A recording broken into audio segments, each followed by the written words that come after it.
რომ ეს სასახლეც უკანონოდ არის თავის დროზე აშენებული, რაც დაადასტურა ნუნუ თამაზაშვილის ძმამ, რომელმაც თქვა, რომ ეგო სარეკრეაციო ზონაო და მან მშენებლობა არ შეიძლება. დიახ, არ შეიძლება აქ მშენებლობა, მაგრამ ხედავთ, რომ ესეთი კარგი სასახლე აქვს წამოჭიმული პრემიერ-მინისტრს. ასევე ამიდოდა ბორჯომის საკრებულოში.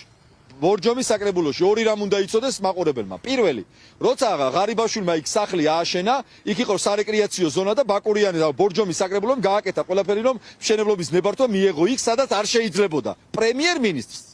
ახლა ამ შემთხვევაში ბაკურიანის საკრებულოს სამართლებრივად არაფერში შუაში არ არის, მაგრამ ჩვენ ვიწყებთ ხელმოწერების შეგროვებას, რომ ეს ქონება დაუბრუნდეს ხალხს.